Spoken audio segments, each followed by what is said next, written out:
Hey, welcome to Men on Scandal. Yes, it's me, Tony Scott. And Mark Clark is in New York City. Troy Johnson's in Detroit. Why are you in Detroit, man? I'm in Detroit just to get me a coney. That's why I'm here. Give me a coney and a loose burger. I heard that, man. The loose burgers. I'm in the D for because it's so cold here. It's so cold in the D. I had to find out for myself. Yeah. No, I'm here with National Association of Black Journalists. We're having our spring board meeting. Oh, okay. That's right. You're an executive with those guys. I forgot, man. I mean, I'm trying to make it happen. We may yes have our 2018 conference here. So kind of seeing what's happening in Detroit, and try to get the best deal you can, man. It's good to be here. Yeah, man. Well, let's see. The episode was called "First Lady Sings the Blues," and to me, with everything that was going on from last week's episode that carried into this week's episode, I didn't really give a damn too much about Mellie and her run for Virginia Senate, but it was part of the storyline, and I respect that. But I was more interested in Jake. Jake got killed. Jake was murdered. Walk, walk, walk, walk. We started out with, well, first of all, let me just tell you how you like that, man. Look at that. See that? Hey. Nice. You see that? That's what's up. Men on Scandal, man. So I got this Men on Scandal shirt. Hashtag T-shirt. That's right. You can pick that up at Talking 360 in our store. That's right. That's right. But Quinn... What better, ladies, for you to be wearing that T-shirt as you watch us? That's it, right there. Braless, by the way. Well, you know what? I'm braless. It doesn't have the same effect, does it? Yeah. Well, no. When I do, it does, kind of. I was braless one time we did the show. I got like 5 guys called me. So he got 5 follows, man. 5 follows, man. Must have been a cold room. Put him on the. Well, when he said put him on the glass, I was offended. Put him on the cam. So Quinn shows up at the OPA offices, and she's like, get the coffee on, and checking her mailbox and stuff, and then she walks to the conference room, and Jake is laying on the table, man. He ain't moving, and he's got more holes in him than some cheese. Slabbed up. She draws the gun. She's kind of slow on the draw, but she draws the gun, and what was that? She's a terrible shot. Yeah, she's a terrible shot because she went to try and check on Jake. He wasn't moving. Huck shows up and won't know what the hell's going on. And he touches Jake's head. Jake's still warm, which to Huck, being the expert compared to Quinn's novice standing as an assassin, realizes that he's still alive. And then he pounds him on the chest, and Jake was like, Jake's like, oh! Oh! Like, I don't have enough problems! You beat me! But, I mean, that dude, he shanked Jake. How many times was that, man? Because, he was leaking all over the place. Man, he stab. Then Huck brought him back, though. He shanked him so much, Jake was singing Shanks for the Memories. I'm here all week. And there's the title of the episode. Yeah. Like last week's the Brown Eye episode. I can't step away, man, after you guys going there, man. Really? You learned the lesson, didn't you? So everybody shows up at OP. David wants to call an ambulance. Olivia says, if you call an ambulance, that's going to start a digital trail. And my father's going to find us and kill us all. So OPA takes Jake to a makeshift hospital. Right? And Charlie calls a friend of his, a Russian doctor. And it takes a Russian doctor like an hour to get there. Right. And they say it's an emergency, and he's like, yeah, okay, I'll be there in an hour. Yeah. I couldn't wait, Tony, for Troy's Russian doctor. Troy? Yeah. You help my friend.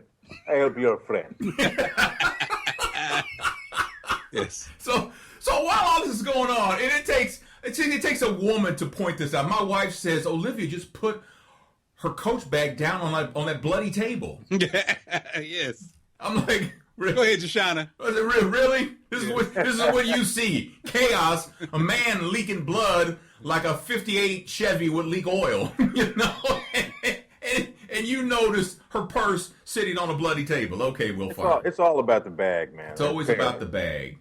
And my wife says, she must have some kind of endorsement deal. And so, I was like, what but you know what, Tony, that's an interesting point, though, because, and this is a sidebar, I have seen women who, they spend thousands of dollars on a bag, and they just set it down like, I couldn't put something that cost $3,000 on the floor of my car. Yeah. Well, you know what? I think when you have $1,000 bag, part of the swag of having the bag is that you really have no concern for it. Is mistreating it? Well, it's like treating it like any other bag. I mean, if you have $1,000 bag and the rest of your bags are $50 or something, you know, you're gonna wipe it down when you know every time it rains and you take it outside, you're gonna wipe it down when you get inside. Right. I mean, but if you have lots of them, it don't really matter. Well, let me just go ahead and crack on my wife, but she can crack on me because she did have to buy me a couple wedding rings that I lost. But Allison had, like, back in the good old days, y'all. You remember the good old days? Yes. I looked in the trunk of the car. I think there was like 2 Louis and a Coach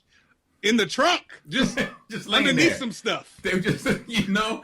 I mean, when you got it like that, it don't really matter how you treat the bag, because when you get the bag, you get complimentary swag when you buy $1,000 bag. Man, what's going on here? In my humble opinion. Gucci and Louis just up underneath some blankets. What? Right. Was she hiding them from you, or were they just sitting there? They've been used. Yeah, okay. They've been used. Yeah.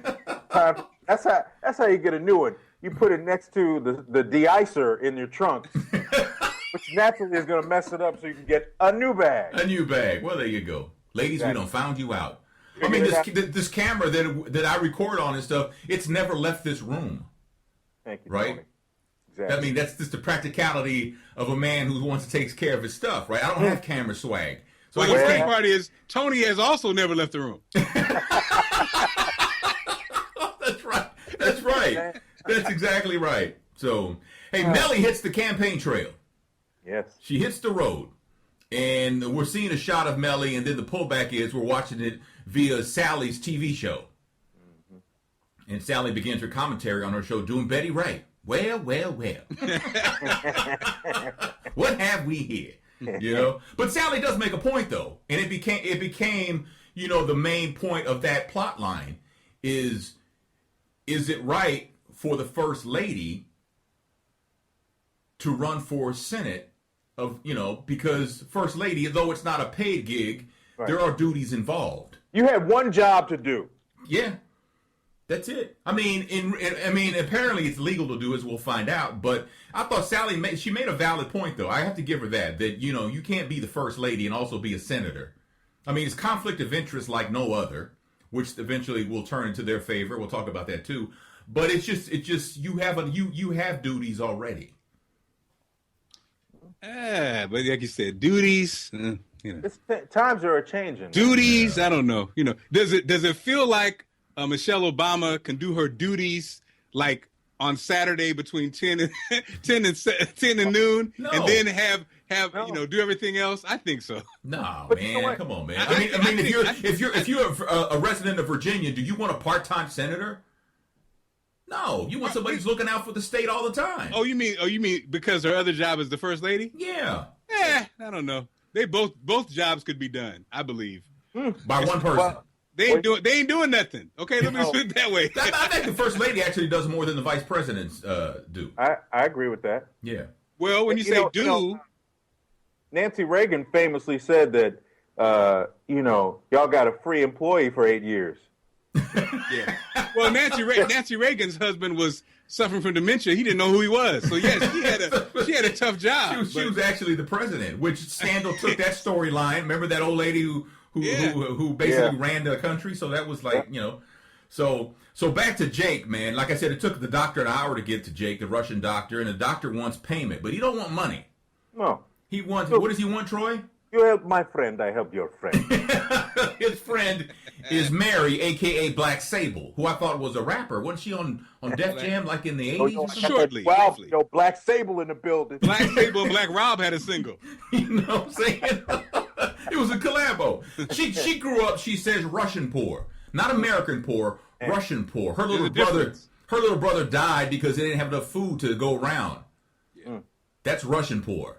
So even poor people watching in America were like, "Oh, damn, that's Russian poor. Don't mess with that." Russian poor don't have no Air Jordans on. No. That's right. You know, Russian poor can't watch cable. You know what I'm saying? Russian poor can't put Empire as their favorite show. What is cable? Cable holds up the house. What is this cable you speak of? Cable holds up the house. So, but Black Sable, Mary, got orders for a new hit from the KGB. It's the first order she's gotten to kill in 27 years. She thought that life was over because they quit contacting her. She fell in love. She got married. She found God. She had a daughter. She had grandkids. You know, and she was so far away from the life. She thought the order was the damn Wi-Fi code. It was like okay. Oh, damn! It ain't working. Verizon. I'm not about that life. No, she's not about that life. I'm about these cookies. That's right. That's right. So Mellie wants a sit down with Sally. Mellie wants to sit down with Sally on her show and hash it out. You know, because voters ain't feeling a part-time senator. They just don't want that. Which I can see. Mark can't see it. I can see it. Nobody checked to see, though, if it's even legal for Mellie to do that. Fitz had to ask, is this legal? And everybody was like, huh? That's when Stevie Wonder walked in. Do, part-time senator. Yeah, man. Nobody even checked to see. So they call David Rosen, Abby does, and they find it is legal. There's no law against it. Let me just put it like that. And props to David, who was embroiled in blood and something else going on, but was able to quote exactly the law. Go ahead, David. Yeah, he's got the constitutional law. He's got that down. What was that? The Russian guy cracked on David when he sees him laid out on the table, and he's like, "Hey, scared man, let's go." David was shook, but you can always count on him for the law. Right. He's always motivated by what he knows in the law book. So, but he definitely was scared. Yep. Well, the doctor tells Olivia Pope, we need blood. He's going to need blood if he's going to survive the surgery. So Olivia tells Quinn, go get some blood. We need some blood. And she goes, okay. So they go to the hospital and they get blood. And I guess the blood technicians, they tied him up and gagged him up and took the blood. How'd they know his blood type? Yeah. Will they just take one of every one, or one of every kind of blood? I mean, how did they even know? Well, Tony, they took O because you can use O in any case. Oh, okay, right. All right. Well, how you guys know your blood? You know your blood types? No, man. Yeah, you don't know your blood type, Tony? I used to, and I always forget because it's like I don't. I should. My type is gravy. I got gravy blood. I've always known mine is, and I'm O. You're right. O positive. I can be a universal donor. Okay. When in Troy's early days when he lived in San Francisco, he was. Oh no, he didn't. That was his early years. His early years, the ones he doesn't like to talk about. Yeah, I don't like to talk about. Yeah, well, So Russell tells Eli that Jake has been eliminated, and Eli says no. No, sorry, homie, that's not true. No, he's not eliminated because you did. It was funny because Eli then got. Your man got the speech from Eli. Yeah, Russell. Yeah, Russell got it. He got his little taste. Yes. You're not used to me doing this to you. But let me give you a piece of my mind. You see there, it's like he was in the room. I don't know. It's like, but Russell says if Jake's alive, he's hanging by a thread, and Eli tells him to cut the thread Jake's hanging by.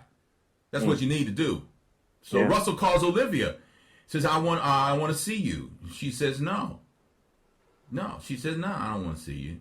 He puts it out there. He's like, we'll get some wine. I'll let you do what you want to my body and all this stuff like that. And she's like, nah, I'm good. Russell is the black Jake. He's Blake. That's right. He's about to be the black Jake because she ran it down the same way.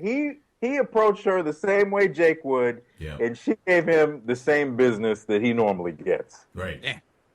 Right. So Olivia asks, they track down Mary's handler, Black Sable's handler, who gave her the order to do some assassination. Olivia asked the handler how much to leave her alone. And he's like, no, basically he blows her off. But then she tries to tell him, some people have bark, some people have bite, I have both. This is Olivia Pope. And he basically yawns at that. Anything else? I use same accent for all Russians in this episode. I'm not going to be a traitor.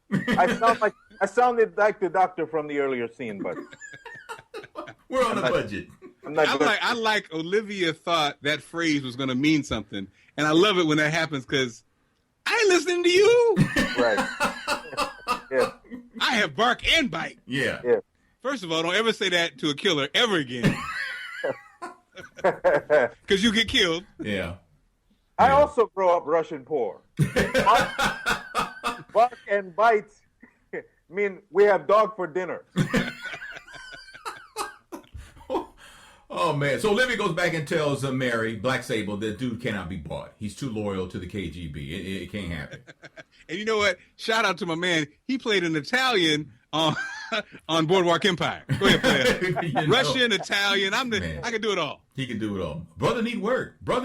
Mary says, Black Sable says she has asked God for forgiveness for what she has done in her life, but she says, I'm not that person anymore. Thank God. But God was like, I don't know who you are. I do not know you. You are. I'm looking through my Rolodex. You are. Abby urges the president to have a man go toe-to-toe with Sally.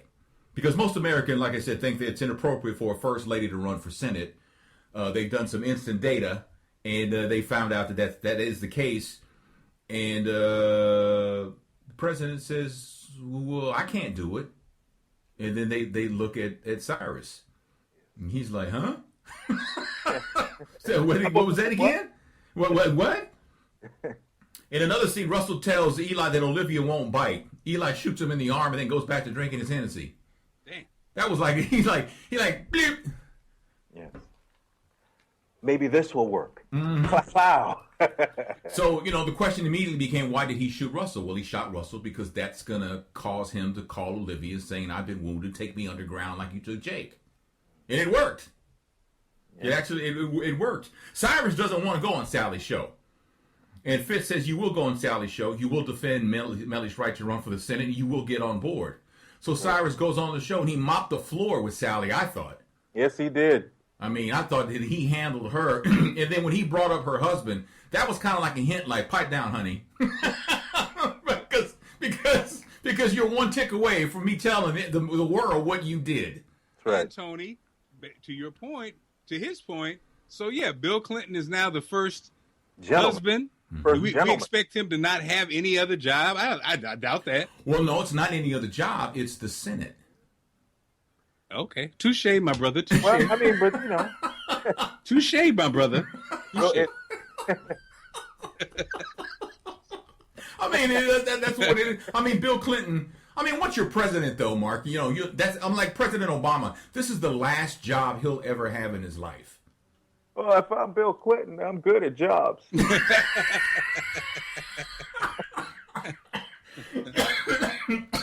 Do pretty well at all kinds of jobs.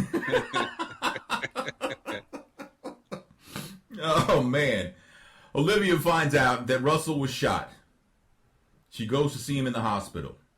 He tells her he's about to get robbed, so he started running. And Olivia gives Huck that look like, nah, this ain't right. Do what you got to do. So Huck gives Russell a shot. I thought he gave him the vice president shot that he gave the vice president, the stroke shot. Yeah. But he just gave him a shot to knock him out. Mm-hmm. So in a meeting, with OPA, Huck tells everybody in OPA he wants to go on the offense. He wants to fight. He doesn't want to keep running. He can't do that. Olivia goes to see the KGB handler again and offers up Eli's info of where he is and who he is for Mary's freedom. Yeah. And she and this is where she makes her strongest point was this: you go to Putin with the head of command and you'll be a national hero. Which didn't mean jack. It was a good point, but it didn't mean jack to the Russian KGB guy. No. Did it, Troy? No, it meant nothing. The doctor tells Jake, if you move, you're gonna die. This is how sensitive your body is right now. You need to stay still. So Jake's laying on the gurney, and he turns his head left, and he sees Russell on the gurney next to him. Which, I mean, this is the guy who shanked me. Yeah. And Russell grabs a scalpel, and he's about to do Jake in when Jake makes enough noise to get everybody to turn around and see what's going on. Is he? Is he about to do him in? I thought he would have picked up a scalpel. What was he going to do with that? I wasn't quite sure because, as we learn, Russell is kind of, he's in the right place at the right time, but I didn't really feel like it was such a crazy move. It looked like he actually was trying to cut him free. No, I don't know. Troy been drinking again. I could be wrong. You been drinking Russian vodka, man? Hey, man. Detroit is getting to you, Troy. Yeah, I don't know. It didn't feel strong enough like he was really going to take him out. Because they're right there. Well, he's going to stab him in the neck. Well, yeah, but I mean, at that point, he doesn't really care what everybody else. So he gets killed right there. Sacrificed himself, man. Well, he's got to take the chances because I think I think he feels like if he doesn't kill Jake like Eli told him to, Eli's for sure going to have him killed. Oh, we know that. So I'd be interested to see how that I don't believe thought it. process was.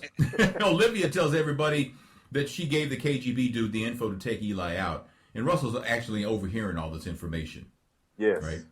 In the meantime, voters still think it ain't cool for the first lady to run for office.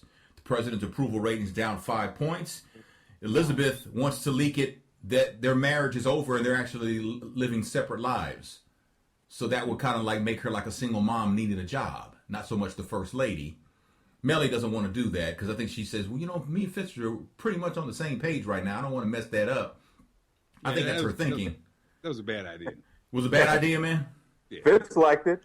Yeah, Fitz liked it. Yes, this is it. This is it. That's what I'm looking for. That's it. We can go to Vermont now, Olivia. Right. Fitz, join you, honey. Fitz calls Olivia, and he tells Olivia that Mellie can't win. Right. And he tells Olivia, I want to help her to make up for the sins of my past. Right? And she tells Fitz, you need to use what you're fighting, this whole conflict of interest of the first lady running for Senate, and use it to your advantage. That's what you need to do. Make it about the people of Virginia. Yeah. I mean, let the people know, well, you know what? I'll be your senator, and when I go to bed every night, I'll have the president's ear, and I'll be able to tell him what we need, and we'll get first priority. Play up to that. And that's all you're going to get is his ear. Well, yes. Yes. So Huck tells Olivia they can't find the KGB, the Russian guy. They can't find him at all. And Olivia goes to see Mary, Black Sable, and apparently the Russian guy, so she thinks, has been there because Mary and the grandkids have been executed. Damn. That was brutal, man. I mean, we didn't see the execution, but to see a grandmother and her grandkids on the couch, all of them with bullets in their head. Whoa. Well, one of our viewers said that the show's getting too violent. I'm just going to watch y'all. And that made me feel like, well, you got a point. Yeah. I mean, anytime little baby Junior gets it to the head, damn. Yeah. He took one to the dome. Can we sit on your lap, Grandma? Sure. Black, black, black. Oh, damn. Hey, this episode, real Russian situation. KGB dude, though, as Olivia finds out, is in her trunk dead with a bullet in his head. Damn. And right before he got shot, he was like, this is a bad Mercedes. Bad Mercedes. I ain't gonna lie. Look at the trunk space. What? Oh. And then she rolled him over, and there was a Coach bag and a Gucci bag underneath him. So. Yeah. My wife's. But the phone that the Russian KGB had on him was ringing, and she answers the phone. And Eli's on the phone, and he says, what have I always told you, Olivia? Against me, you'll never win. Yes. That right there scared the hell out of her. Yeah. I don't know if she's ever been more, maybe she was more scared when she was being held a prisoner, a captive, kidnapped, whatever that was. But he pretty much shook her down right there to the point where Olivia tells OPA, we're no longer moving forward against B613. That's a wrap. Shut it all down. Shut it all down. Answer a dead man's phone. That's true. Leave it alone. The doctor accuses Olivia of going back on her word. Yes. Let me tell you something. That's by default. When you cut a deal with Olivia and them, it's the raggediest deal in America. Damn. Always. The table, the kids, and the dog are dead. He's like, damn. But The goldfish even got into the goldfish got shot in the middle of the head. Goldfish was on their side. Fish float on their side up at the top. Oh damn, the fish too. Damn. He took that. He had the 45 with a silencer. Then he had a little bitty fish gun. Yep. Very rare. Yep. With a silencer. Oh my goodness. Yep. You know who did that hit was Gecko, the guy from the Geico commercials, the little lizard guy, the Gecko. What did he say, Troy? All right, mate. We're about to put two of these hot ones in you.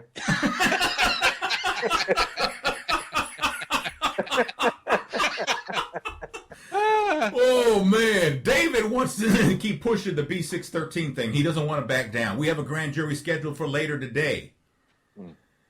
David, you have poop stains on your pants for fear, so calm down. David, always ballsy at the wrong time. And those poop stains go back to when James got it from Jake, man. So there's some old funky poop stains. So, but she tells everyone that even if one of you guys keeps going after B613, we will all die. All of us are going to die. Not just one of us. We will all get killed. Russell's listening to this, though. So, Mellie's back on the campaign trail, and they are using Olivia's strategy. Do you think Mellie knows that was Olivia's strategy? No. Mellie's caught up in what she's doing right now. Yeah. Trying to win. Yep. Russell tells Eli that it's over, and Jake is in the hospital. And Russell wants to finish the job, but Eli tells him, no, here's your new job. You keep track of Olivia. So Foxtail. Yes, Foxtail. What's Foxtail? Damn. Olivia's getting nasty with Russell. Damn. She's got the lingerie on. Mm-hmm. She climbs on him, straddles him in bed. She tells him to close his eyes and imagine running his hands all over her body. Thought he was about to get that tussin. Yeah. she puts a gun to his head, and then she wants to know what's Foxtail. What is it? And my wife says he can't overpower a 100-pound woman. Right. He couldn't just smack the heck out of her in that moment. I mean, a week ago he shanked the hell out of Jake like several times. Yeah. Now and he was like, ouch, ouch, Olivia. What was that? All of a sudden he turns into a little big. Yeah. But you know what? It will sap your strength. That foxtail is take your power away. She sat on him first, so maybe. Yes. So the episode kind of ends right there. He cannot overpower a 100-pound woman. Well, a Glock will change your mind. Well, I mean, but still, she wasn't gonna pull that trigger. I don't know. She did. Didn't she do it that one time? Well, no. Well, yeah. Well, yeah, she did. Remember? What? She did the test. She did it. The guy, remember, when she was escaping, she did him. Yeah. But she didn't do it. She didn't do it with her father. Right. So that's how the episode ends, though. And then we found out afterwards that they're gonna take another week off, which actually my wife was not happy about that. She was like, "Well, they just took off a week. How are they gonna take off another week?" I'm like, "Well, they're trying to make it to the designated finish line, the end of the season date." So we have to edit show and run in Russia. A couple of weeks. What did Putin say about the episode? Not bad. Troy's like, I'm not your monkey. Well, there you are. I am today. Dance, monkey, dance. Well, there you go. So that's the episode of First Lady Sings the Blues. Did I miss anything? I think you hit it all, Tony. There was something I wanted to laugh at, but I'll think about it in a second. Go get back to us on that. Yeah, it'll come back to me. Well, very good. Very good. Very good. So if you don't mind leaving a thumbs up for the episode, that would be great. Also, a comment is welcome. Subscribing to the channel is awesomeness at its fullest. If you want to be a patron of ours on Patreon for $2.99, you can do that. If you'd like to be a $4.99 patron, when we get enough of $4.99 patrons, when we get 10, and we're at 6 away, then we'll actually do a Google Hangout with you guys. So yeah, something to do. So right, and show them the T-shirt again, Tony. It says I have the T-shirt, right? Yes, the T-shirt. There you go. The men on scandal, which you can order for yourself, men and women sizes, and you can get it at talking360.com. Just click the shop box and it'll take you there. We got mugs. We've got all kinds of T-shirts. And if you're a fan, if what's Olivia's new lover's name? Russell. Russell. If you love Russell's look, his very dark hair and very dark mustache, we're also selling Beijing at the that's the Beijing coloring available on Talking 360 also. That's it. So for your beard and hair and eyebrows. That's it. I remember what I wanted to laugh at, going back to Quinn, eagerly going to get the blood with Charlie. Mm-hmm. And, of course, the music kicks in. James Brown, get up off of that thing. That's a Shonda thing, man. Yes. Come on now. You know, get up off of that blood. It's pretty clear that Shonda picks the music for this show. Yes. No one else is doing that, man. And Otis Redding's family's getting rich. Every week they're getting paid. Thanks so much for watching Men on Scandal. We'll be off next week because there's no episode next week, but we will be back hopefully with Men on Everything, which is our other show that we do where we talk about everything that's in the real world. Yeah. I have a tech report for you also that I do. Tony Tech news for non-geeks. You can check that out all at talking360.com.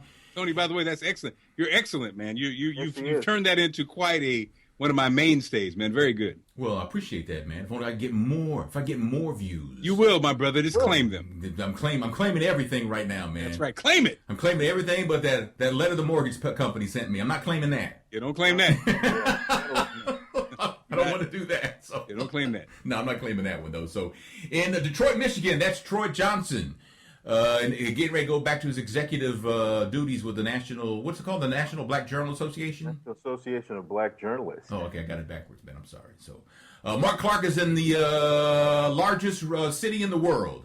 New York City. I'm yachting today. If you're wondering why I have white on today, I have my yacht is ready. It's called the Men on Scandal. That's what the boat's called. So when you're in New York, come get on my yacht. Okay. There you go. I'm Tony Scott in St. Louis, and we'll see you later.